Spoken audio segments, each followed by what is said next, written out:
So next up, we have the fourth round of discussion. We have the panelists already here, 3 panelists and followed by the moderator. So I'll quickly start off by giving the introduction for all of them. First one we have is Kusal Kansara. He is an algorithmic trading strategist at Nuvama PCG with over 18 years of experience in financial markets. He has done his engineering in electronics and telecommunication with specialization in satellite communication from Mumbai University, India. He was previously associated with Societe Generale, GSC, as FX strategist, asset research tracking global currency and fixed income. He started his career as a proprietary trader, analyst, and then moved to an institutional trading desk. He has expertise in compiling, analyzing, and interpreting diverse financial data and technical market action to formulate clear and concise trading strategies. Welcome you. Next up we have is Pradipta Ghosh. He is a seasoned quant and currently leads the fintech products and technology at QuantInsti. He has spent more than a decade in the banking industry in various roles across trading and structuring desks for Deutsche Bank in Mumbai and London, and as a corporate banker with Standard Chartered Bank. Before that, Pradipta worked as a scientist in India's Defense Research and Development Organization. He has done his mechanical engineering from Jadavpur University and an MBA from IIM Lucknow. Welcome. Third one we have is Kanan Singaravelu from CQF Fitch Learning. That's a machine learning strategist and director of ID patents. With over 20 years of experience in derivatives and data analysis, Kanan is a seasoned financial markets expert and a thought leader in quantitative finance and machine learning applications. His expertise spans multiple asset classes, combining deep domain knowledge with cutting-edge data science skills to deliver innovative solutions. Renowned for his engaging Python labs and machine learning programs, Kanan's workshops and courses are highly sought after by finance professionals globally. He is a distinguished contributor to Fitch Learning CQF program, where his teaching has impacted thousands of learners and been translated into Chinese to reach a broader audience. Kanan's academic credentials include a degree in mechanical engineering, an MBA, a certificate in quantitative finance, which is CQF, and a certification in applied data science from World Quant University. He's also the creator of Quant Mode, a wisely used Python library. Welcome. Lastly, we have our moderator, Sonam Srivastava, to steer the conversation. She is the founder of Wright Research, an investment management startup leveraging AI and machine learning to create data-driven investment strategies. With a background in finance and experience at companies like Edelweiss and HSBC, Sonam combines expertise in equity modeling and quantitative methods to simplify investing for modern investors. A SEBI-registered portfolio manager who's been running quant strategies for 5+ years in India, she's a thought leader in quant investing and an advocate for ethics and inclusivity in the workplace. Through Wright Research, Sonam aims to make financial innovation accessible while building a workplace of excellence. So, welcome to you as well. With that, we'll start our fourth round of discussion on the topic, backtesting methods and drawbacks. Over to you all.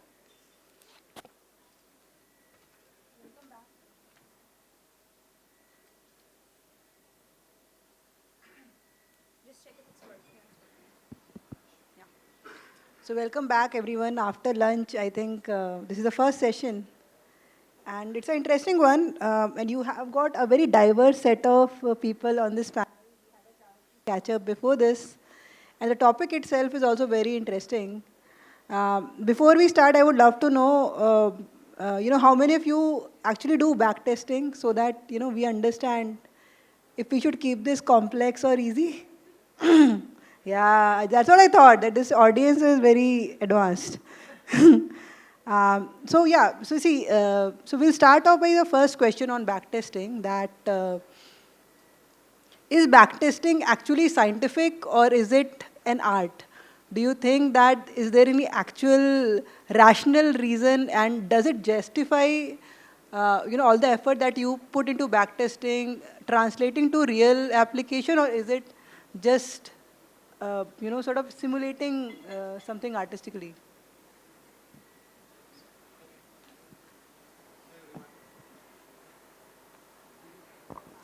Hi. Very interesting question, right? So I look backtesting slightly in a different dimensions. To me, backtesting is more of an art than science, right? So this stems from the inherent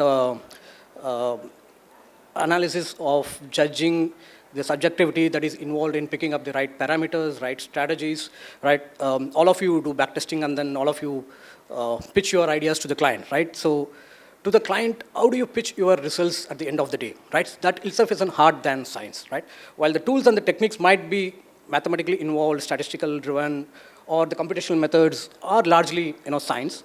But in terms of, what to pitch, which strategy to choose, which parameter to choose. Say, for example, do I need to include the crashes in my backtesting, right? 2008 or 2015, the flash crash, or 2018, or even 2020, right? Do I need to include that, those crashes into my backtesting? It's a subjectivity that comes into play, right? Similarly, the market regimes keep changing, keep shifting, right? So that itself involves your domain expertise and domain knowledge, what to choose and what to leave out, right? So that is precisely, I look as an art than the science.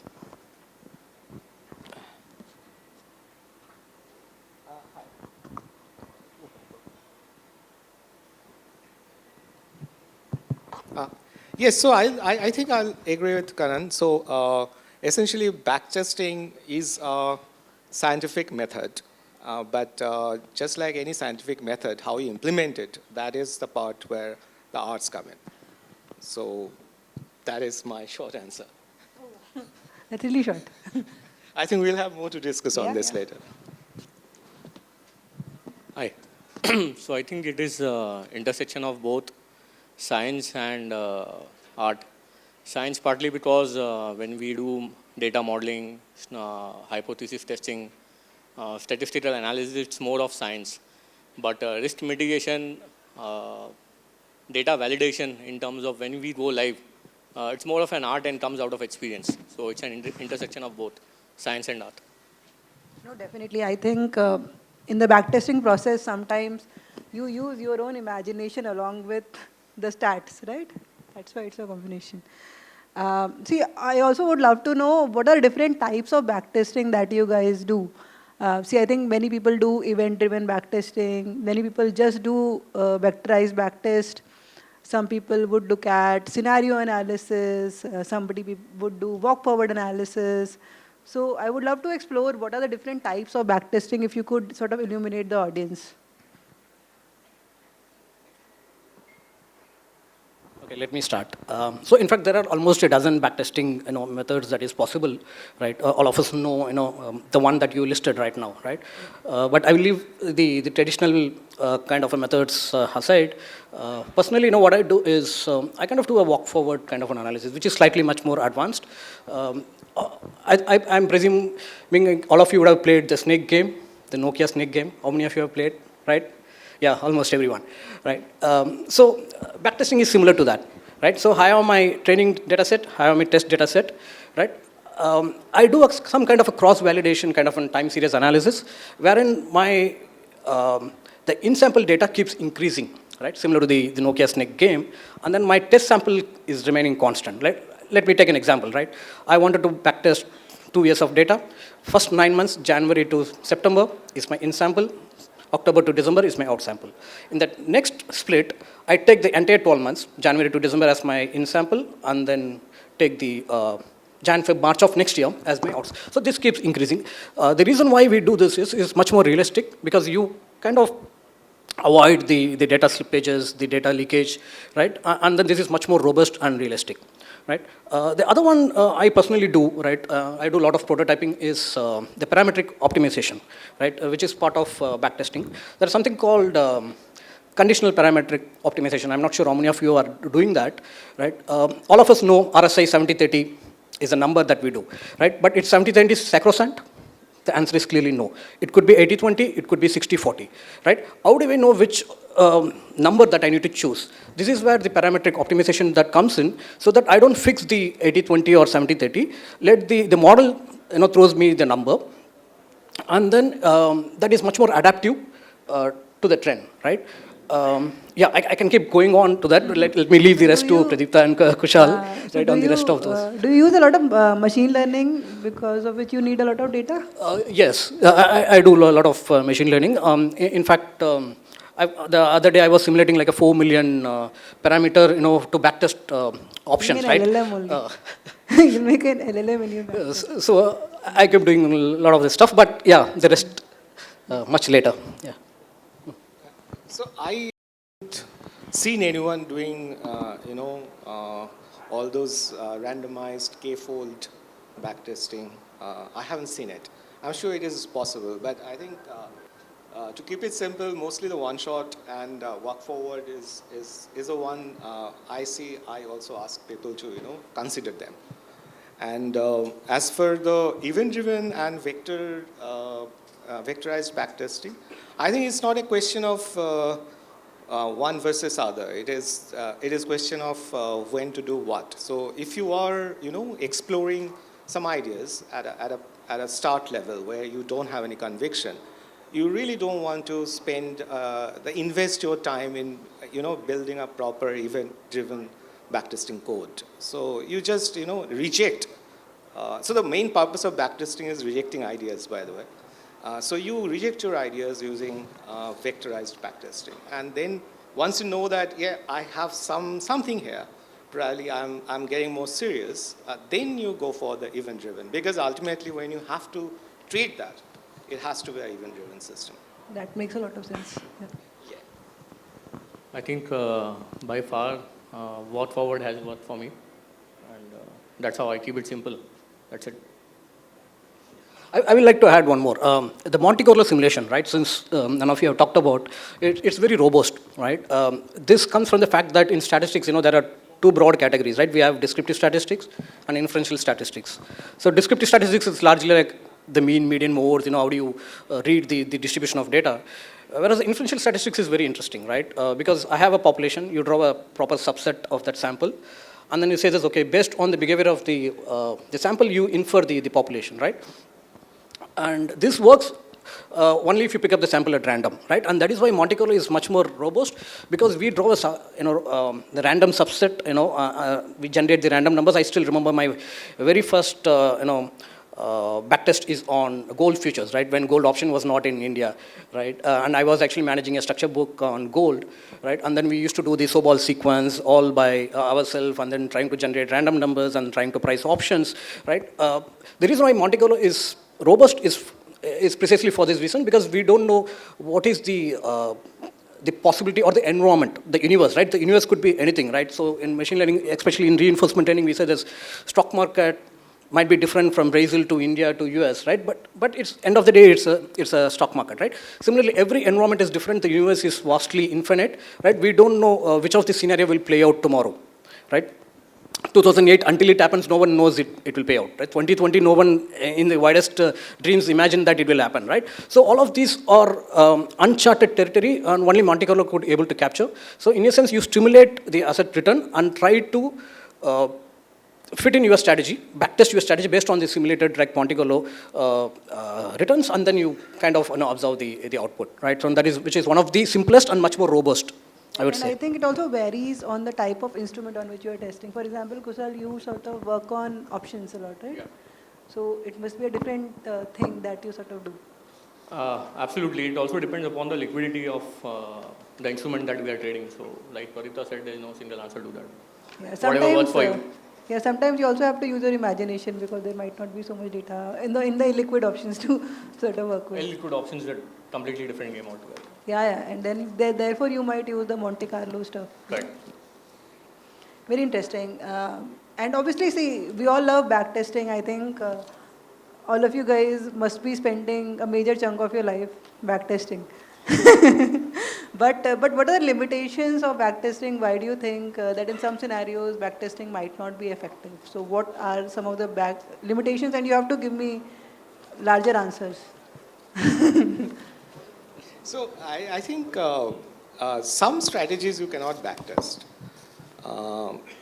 For example, if you are creating a HFT desk with a market making strategies, there is very unlikely that you will have a reliable backtesting, because your market is, it's a social setup. It is reacting to your actions. So it is not what you capture in data. Now, for relatively medium or low frequencies, you can possibly backtest. If you have, so backtesting is essentially a hypothesis testing, right? So you are generating data to test the hypothesis, and if your data generating process is fine, then you can say that my backtesting is fine. So for example, if you are trading option strategy, long only option strategy on expiry, right? A kind of a zero to hero kind of strategy, right? And you have, say, over a period of 1 year, some 3-4 trades that made you 100% or 500%. So this data is not something that you can analyze statistically. So that means even if you simulate it, you cannot much conclude anything from the data. Now, if you are doing something else, so for example, if you are doing a moving average crossover strategy where you're entering and exiting not too frequently, there you have many number of data points, your returns, which have some normal kind of distribution where you can apply the statistical method, and you can say that yes, my Sharpe ratio gives me some confidence. So there you can make some conclusion from your backtesting. So you can run the numbers for any strategies, of course, but whether you can conclude things from those numbers, that depends on the strategy itself. No, definitely. For example, if you're looking at specific events, because I remember we were trying to do something around elections. See, there are 4-5 election cycles for which you have data. So what can you backtest, right? So basically, in a nutshell, the idea should be quantifiable, is what we. Yeah. Unless you can define the entire idea up to the end, I think backtesting is always a challenge. So any specific examples where you've seen backtesting sort of fail? So I think using second order reads is always a challenge when it comes to backtesting. Yes, well, so for example, you're talking about options strategies, right? So the main thing is not challenging. So you are generating data to compare whether my returns are significant or not, right? Now, your returns will be, say, for example, in long only strategy, your returns will be a few spiky ones and all the small ones. Now, if your return is like normal, right? So you can say that, yes, I can create a T statistics, I can create a Sharpe ratio, I can compare. But if you have this kind of returns, then you have to come up with your own taste statistics, right? So doing that, if you are, conversant, then it is something possible. So you can do it, provided you have, strong enough, robust enough statistical, background to it. Right. So you have to create your own distribution and then compare your results vis-a-vis your under null hypothesis. You can assume that I go and buy options randomly. So you get a distribution, right? And then your strategy returns, you compare with that distribution. But is it easy to do? No. Your standard methods or standard Sharpe ratios or any other ratios, standard ratios, will not allow you to do anything. Right. Well, you can do it theoretically. And another limitation I would hope everybody wants to face is, when you face the challenge of illiquidity, when your volume becomes bigger than what you want to participate in, then obviously you're not going to get the prices at which you have simulated, right? So that is also a limitation, which is, I think, good to have. Yes. So, for example, again, in liquidity, again, so in options market, the liquidity is very different than stock market. Because stock market, you have, limited supply and demand. And you can assume, so you, in your backtest, you trade a percentage of the total daily volume or whatever. And you can have a reasonable model of, slippage. In option market, it is very difficult. So you have to do something based on maybe the Greeks. Right. You charge this many delta or this many gamma. But even then, you're assuming that you got these many number of lots. But for example, your book size increases, then you might not get that volume, right? And you might impact. So in general, Indian markets are very tricky to backtest, right? So I oddly do backtest because I normally go and do a forward kind of a testing, right? I put my money on the markets and then test it. Because the problem with Indian market is, unlike the mother market, which is the US, the data, the liquidity, the depth, the price impact, right, is it's extreme, right? And especially like emerging markets, the frontier markets, backtesting should be taken with a bag of salt, not with a pinch, but with a bag of salt, I would say. And in general, liquidity is an issue, right? I've been talking to some of the folks here, and then it happens to be like BSE 200 or the NSE 200 is a universe we largely play with in the funds, right? But even then, maybe hardly 20 stocks as the liquidity, right? In terms of the depth, you got to go to at least 20, 30 level down the price order book, for me to fulfill my orders, right? There is a price impact cost to it. I'm not sure how many of you are, actually doing this transaction cost analysis. There is a very interesting parameter that we do it in Bloomberg as well, right? So the transaction cost analysis, your impact cost analysis. So these are very much higher in the emerging market, of course, in Indian market. So I would be happy doing a backtest in US, stocks than the Indian stocks. That makes sense. Yeah. Now I have a very interesting question, which I think is the bigger problem that many of us, especially see when you're using machine learning sort of framework, I have seen that bias creeps in, right? Sometimes the look ahead bias is very tough to remove, especially when you're looking at these machine learning driven strategies, right? So what are the different biases that you guys think can come up in backtesting, and how do you sort of tackle them? The easiest would be look ahead, as you said, right? So there is a very easy chance of we making a mistake of data leakage, right? The other interesting stuff is the survivorship bias, right? Suppose if I wanted to backtest BSE 30, for last 30 years, right? We take the universe as of today and then we do the backtest, right? But how many of the today's stocks was there in BSE like 10 years back, 20 years back, 30 years back, right? And that is the challenge. And the challenge also comes from the data point of view, right? So it's very tough to get a clean quality corporate adjusted data, for last 30 years, for the entire universe, right? So I was actually doing this exercise again on the US market for Dow 30 between 2010 to 2020, right? It happens that there was a corporate action and change of name for Dow Chemicals, right? So out of the 10 years, 9 years of data was missing for Dow Chemical, right? So I was actually pulling the data from the public API, right? And that is the challenge. And that is why players like Bloomberg and LSEC comes in where you get a clean quality data, right? So that actually fills the gap. No, so we have these players, all of these data players are here, so they will listen to you. So survivorship bias is very easy. The other thing is like, which is very unconscious, is called confirmation bias, right? I've been to that experience myself umpteen number of times, because without we knowing it, we only cherry pick those, the time frame, those strategies that conform to our hypothesis. Like Pradipta was talking about this hypothesis, right? So we inherently, unconsciously pick up those, biases. We do that. And execution thing, not many talk about. Execution bias is an interesting bias, because backtest is one part of the game. The entire game is how do you execute. I think Kusal can add it, right? Because that is where your price impact, cost, everything comes into play. And it's very easy to, fail there, actually. Right. Yeah, absolutely. And I think data snooping is something which is quite common among people who are just new to backtesting, is that they keep trying to test the same data set with different parameters and trying to find a pattern when the pattern is not there actually. So you're just trying to torture the data, that's it. And there is a rebalancing bias, actually for portfolios, right? Most of you are doing a portfolio kind of a backtest. We assume that instantaneously we do the portfolio backtesting, right? Rebalancing every day, every month, every week. That never happens, right? So you got to stagger your kind of a backtest as you do it in real time. Definitely, right? I think if you're doing very active trading, then your real time is very different. It is very different from what it is, yeah, exactly. Right. So I think these biases,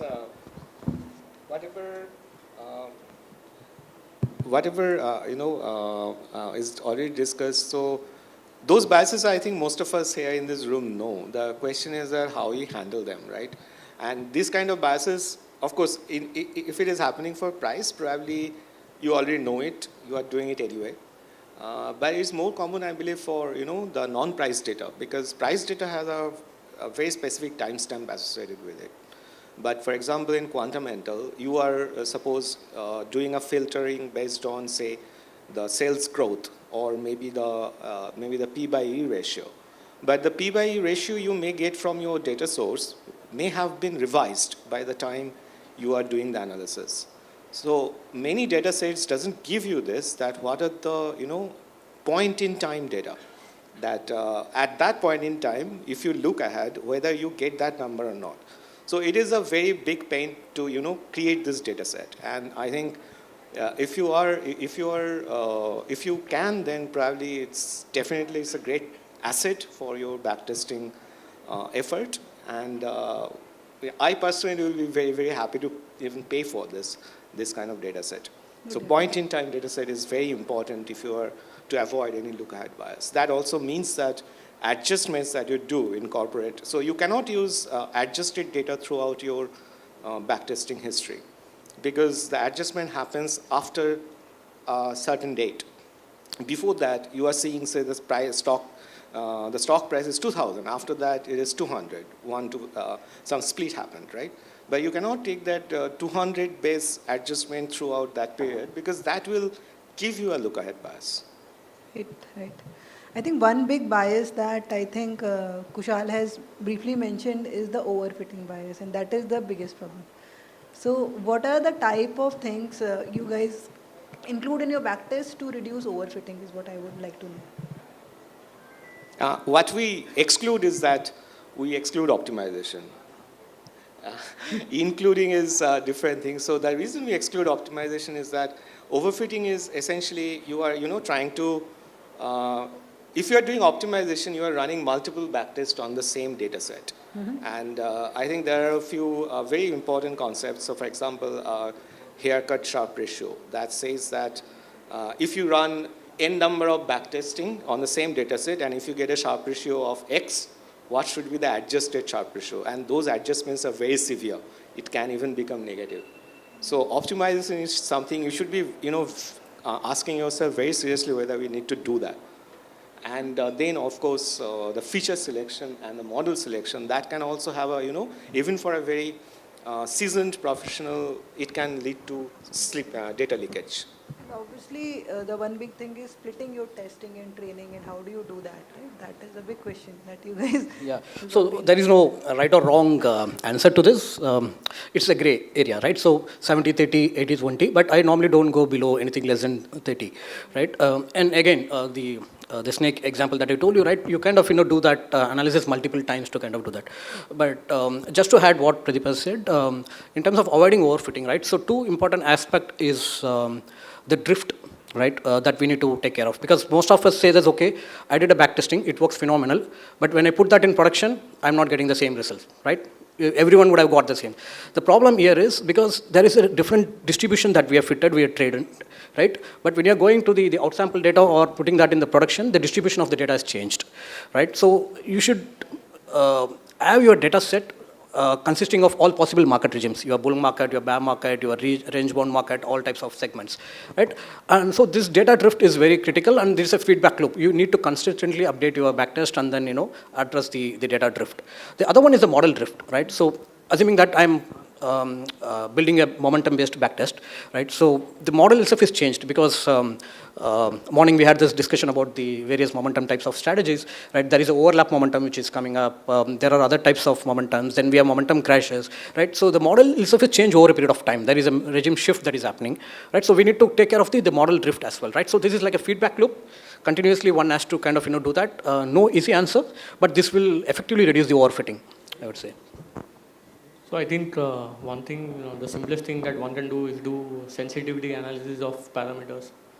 And see how your sharp ratio or your target statistics changes when you slightly changes your parameters. So it can just tell you whether you have overfitted or not. And if there is a drastic change, that means there is definitely some overfitting. That makes sense. Definitely. And also, if you're doing, portfolio kind of strategies, which is mostly buy and hold, then starting date sensitivity is also very important, because sometimes you started on, say, 1st January, you get lucky because you get that trade. But if you start on, say, the 2nd January, you don't. So that is also, we don't think it as a parameter, the starting date, but it can also be important. No, definitely. Yeah, I think that makes sense, especially if you have some monthly sort or of quarterly turnarounds, rebalance. turnover controls and all that, right? Okay, see, I think another big thing is on the data, right? See, I'll tell you my story. I'm an entrepreneur. I started initially with very bad data. And then as my data has evolved, I've seen my strategies evolve. So data is a very important thing, right? So how do you what are the problems that you face in data quality and how you sort of mitigate that during backtesting? And you can, we have vendors, some very good data providers here. Yeah. So you can give them a feedback also. If you No, want. data is the biggest challenge, right? Because it's garbage in and garbage out. As simple as that, right? So in any quant workflow, the quality of your output and the effectivity of your strategy largely depends on the data, right? Paying for a good quality data is always welcome, right? So you might feel that they're pinching the purse initially, but over a longer time frame, that is actually must. Right now, the brokers also use their broker API, right? I think what Blue Shift is also doing some sort of exercise there, right? So we need to actually look for such quality data, and not only the traditional price data, right? So we are living in an era of big data. The alternate data has come up very drastically, right? The news heat maps, the Twitter feeds, right? So how do you quantify your sentiment indicators, right? So all of these has to be. So it is a multifaceted, multidimensional approach, right, to address this. So in short, the quality of data is super critical. As I said, right, garbage in and garbage out. Because 80% of the time, energy resources is spent on the data side, data collection, data wrangling, and also the data lake, right? I have a raw data from multiple sources. I have a data lake, I feed in, and then I normalize the data, store it in my database, and then I pull in, right? So that is where the entire effort goes into it. Definitely. So I think data is, of course, if your backtesting data is the primary concern.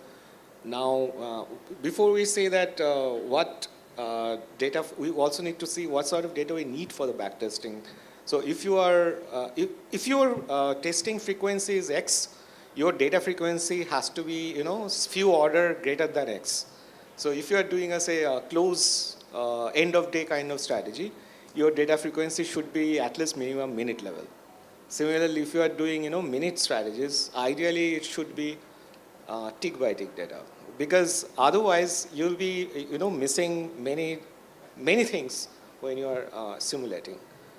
That is one. And of course, the data depends on the particular asset. So for example, equities, cash equities data, you have, reasonable data quality, I would say, in the market, apart from maybe the volume data. Options, first of all, you have some, problems with the data. And more than that, by the nature of it, right, you have open, high, low close data, for example, you're collecting for options. But they may not have any, you don't have the sequence, the time-wise sequence of when the low happened, when the high happened. And it is very different because you have to again compare with your underlying data. So for example, high value in option can be because of your underlying reached high or your vol reached high, right? So you cannot, deduce this kind of conclusion from there. So there you probably have to, even if you have data, you probably have to convert that data into a model and run your backtest. And you have to trust your model. So for example, you have to create calibrate a model out of those price data, vol model, and then run your strategy on those vol models instead of direct pricing. Because direct pricing will be inconsistent in options. For example, you can end up with some strange results if you are doing a put call parity, if you are directly using prices. So one way, just to add that, right? So what I did the other day was like the mother of all resources is the NSC, right, for the data, right? So take the trade data, it's very expensive. I got an opportunity to work with that. It's a multi-terabyte file, right? So it is not a snapshot feed, it's not a end-of-day data, right? It's actual trade data. And then you then convert the data into the minute or end of day and then try to do it. So some of these issues that you highlighted might get resolved because you are taking the trade data from the exchange and then you kind of build upon that. Right. So I think by far having a clean data is the first step to start with, like you said, going with a NSE empaneled data provider, building your own database, doing corporate adjustment, holiday adjustment, timestamp changes is very crucial. For example, if you change your vendor, probably vendor 1 would be providing you, let's say, a 1 minute with a timestamp that starts at 9:15. Vendor 2, the same timestamp will start with 9:16. So there is a mismatch. Building your own database I built my own database on MongoDB. It's an adjusted database for past 20 years. And I think we took about, my team is here. We took about initial 8 months to build that database, clean the data, validate that data, holiday adjustments, and it's an ongoing process. So it's not that something you do it today, you are done with it. You need to keep cleaning your data as and when it comes, which is almost on daily basis. The more challenging part is if you collect data during live market from a third-party vendor. It's always advisable to do that. Don't collect data from broker. They have inherent delay. How do you store that data? If you are doing tick by tick, how would you store that data? Would you store that initially on a hard drive, on Redis, and then push it to your cloud storage? So we've done that for almost 8 months to 1 year and built up our own database, warehouse, if I may say, using MongoDB. And I think that is where the first step lies with, because like Kanan said, garbage in, garbage out. So having a clean data is very important. I have another interesting question, given what you guys said. Do you ever sort of clean your data to remove outliers, and do you think that could have like a black swan effect on models? So if you are looking to, so you can run backtest to either say that I am interested in estimating my return or my risk. Typically, the risk question is much more dependable than the returns, because returns are inherently, expected So, but returns. do you difficult. clean your data in that way that? So the outliers, if it is a genuine outlier, right? So for example, a flash crash, that can actually happen, right? So in that case, you should not remove it. It gives you a better risk estimate. But if it is something garbage from the data vendor, then you of course have to remove No, it. I mean, that's a different thing altogether. But then there are outliers, right? For example, sometimes people do remove the tail before they backtest. Then you are carteling your risk, right? You are ignoring part of your risk. No, the one way to address that is to clip the outliers, right? So you know the distribution of data broadly, right? You say this, okay, this is an outlier. You kind of transform that in some form. You can do a norm clip or some kind of a transformation there, and then include that as a part of your the existing database. Right. And cleaning and imputation itself is a separate discussion altogether, because there are multiple processes or methods how you clean your data, right? Can I impute, can I take a median, can I take a mean, right? Or can I do a simple interpolation of that sort, right? So that is a discussion, and that depends on the percentage of data that is missing, and there is an issue with that data, right? That is one of the reasons why we always go for either the exchange data or the clean quality data from the vendor. So I had a couple of questions on, I think, vectorized versus event-driven, which you guys have already sort of discussed. I would love to know, especially when you go to the advanced strategies, right? Especially on the option side. What are the nuances of backtesting that we might not have covered that you would like to talk about? Vishal, maybe you can start? Yes, sir. Getting fills is something which is very important. We might get partial fills, and as a layman, whenever we backtest, we don't assume, we simply assume that we've got a fill at H price. So when you do backtesting for options, that's one of the challenge, especially when you are slightly out of the money, illiquid options, where the bid-ask spread is quite high. Liquidity is less. One needs to account for partial fills, delay in executions, also account for slippage. Right. Maybe assume 0.1% slippage, and that is up to you. I mean, how do you backtest? And so in options is definitely a challenge.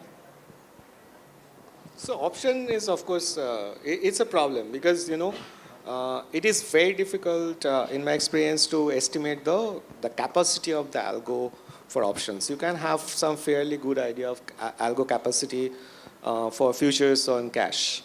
But in options market, of course, the supply is limitless. So it is very difficult. And also because of the facts of liquidities. And also, especially if you are trading OTMs, then it's anybody's guess that what is the price you are getting the fill for. So options backtesting, OTM, and very, very far OTM, and very few, trades, you probably should not bother to backtest. But otherwise, you have to use some sort of models, vol models, and then you have to make sure that you have to rely on actual testing to test the capacity. You cannot estimate the capacity. So actually, derivatives backtesting is quite tricky, right? It's multi-dimensional, right? So there is a time dimension, there is a price, there is a Greek dimension into play. So it is not very straightforward, right? And it also depends on the underlying context, what you want to backtest, right? Are you simply backtesting the price, or are you backtesting for the volatility or volatility-driven strategy, right? Or the event-driven, right? We have budget coming up, right? So if I wanted to play for the budget, right, how do I backtest, right? So can I do a short wall? Can I do a long wall? In fact, I've written an article in Bloomberg a couple of years back, right? How do you trade Nifty on the budget day, right? So there is a pattern that is observed. So I took last 14 years of data, the budget data, and then analyzed, and then it comes out to be that, there is a wall crash at the end of the day, right? And then market tends to move towards unidirectional, right? So it's like a momentum driven post the event, right? Then you say this, okay, I go and buy at the end of the day, and then I get a momentum kind of a trade. But you might say this, okay, I wanted to go for a short straddle, right? When can you do? Can you do it on 9:20, 10:30, 11:15, 11:30? The answer lies in the backtest. Right? I'm not giving you the time here, timestamp, but that you can actually do this. So we saw that in 2014 as well, the walls has been super crazy, right? When the election results was up, right, it kind of melted down, right? So this sort of analysis comes from the multi-dimensional approach. And one way to address this is you build your own volatility surface, because portfolio options, it's not easy, it's not linear, it's a non-linear payoff. So what you do is you build your own surface. Can you do a simple standard deviation? Or can I build my own conditional GARCH or a watch? So we do this in Bloomberg quite a lot of time. There is a function called MARS, right, multi-asset risk system, right? So where we bump the wall curve, we reprice the underlying instrument, and then we kind of calculate that, right? It's a form of stress testing kind of an analysis. So when it comes to options, it's not very straightforward. Right? Future is still okay, because it's only the carry that we need to take care of, but options is slightly tricky. That makes sense. I think the next session is very sought after. Some professor is coming, so I'll try to ask you the last question and then open up for a couple of questions for the audience. Yeah, one or two questions. One question I have, the last question is, when do you test without backtesting? When do you test a strategy without backtesting? When is backtesting useless for you? When do you test without a backtest? So, as I mentioned that there are some strategies you cannot backtest. So you have to essentially, test in the market. These strategies are essentially, most of the liquidity making strategies are difficult to test. Liquidity taking strategies are easier. And also, if your strategy has too many conditions where your chance of a trade is very less, then also, you will probably not be able to backtest or rely on the results. So then you just go to the market and test with a smaller capital. I think when the data set is non-stationary, that's when you do it. Yeah, that makes sense. Awesome. So I'll just open up for a few questions if somebody has a few questions for us.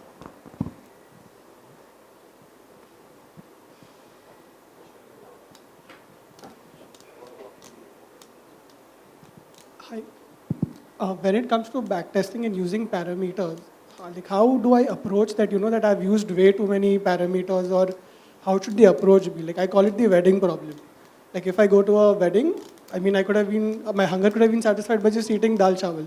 But then I ate Italian, I ate Mediterranean. Like when I'm using parameters to backtest, like I use Sharp, I used Calmer, I used different ratios. So at what point of time I know that I'm overdoing it, or how should I approach it? I mean, it may be different for different strategies, but my question is more on the approach side. When has he over-parameterized? How does he judge it? Over-parameterization, you are talking about optimization, right? No, like using in terms of parameters, let's say if I'm backtesting a strategy, I used to see like how many trades am I taking. Now then I'm using, let's say, different ratios to test different things. So like when do I know that I'm overdoing it rather than, maybe a certain ratio was not required to test, but then now since I know it, so I'm just using it. So essentially, if you're trading and your profits, your returns, day returns are mostly not large, not very skewed like a long option strategy. So you want to do a statistical testing. That is, everyone we know from Stats 101, that is t-test. And the thing that corresponds, the ratio that corresponds directly to t-test is Sharpe ratio. Sharpe ratio is essentially t stats divided by square root of t, time. So that is the only thing you need. Now, if you are doing something else which doesn't fit into this category, then there is no stock answer.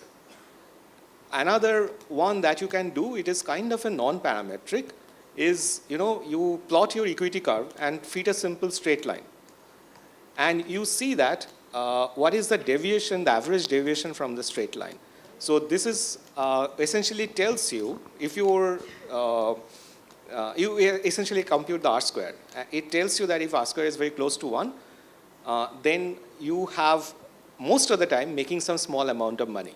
And if R square is very close to 0, that means although your returns may be very high, all the returns are made in one or two trades. That is the thing that you need to avoid. That is kind of it becomes a test for non-linear returns. But other than that, if you have any specific strategy, then you have to come up with your own test statistics for that. That makes a lot of sense. Hi, firstly, thanks for such an intriguing discussion. My question is around this dilemma that often faces people when they're doing multi-time frame analysis, where a certain strategy that works really well on a certain interval does not work as well on another. For example, let's say something based on momentum does really well over the daily interval for like 10 years of data, and then you flip to the weekly time frame and you realize that something that probably uses sentiment at its core does much better than momentum. How do you address this multi-time frame sort of problem? I mean, what's the best way to do it is more my question. I think it is the way it is. There is very little to address here because, for example, if you do a short-term reversal, you will get fantastic sharp ratios. Of course, those are not tradable because the trading cost will take away everything. And if you go in a longer time frame for a reversal, it will give you very bad sharp ratios. That is, I believe, how the market is. Now, the question is which you are comfortable to trade. I think that is pretty much. I don't know. Someone else may have some more. Yeah, so it actually depends on what you wanted to do, right? So what is your use case that you are trying to solve, right? I talked about this data drift, right? So this is an impact of the data drift, right? So your distribution might be different on a daily than in the weekly, right? And monthly, right? So you got to choose and then address those issues, to make the same strategy work, right? And the market regime keeps shifting, right? This will be different for cryptos, this will be different for equities and commodities. And hence, as I said, no easy answer. But to address those issue, you got to address the data drift. Yeah. All right. Thank you, everyone. This was the last questions. We'll talk offline. I think somebody has to come. So I had a lot of fun. It was really interesting. Thank you. Thank you, everyone. Thank you. I think before you all leave, 1 second. So we have Ashutosh Singh from Asia Index by BSc to come over stage and hand you over the gifts.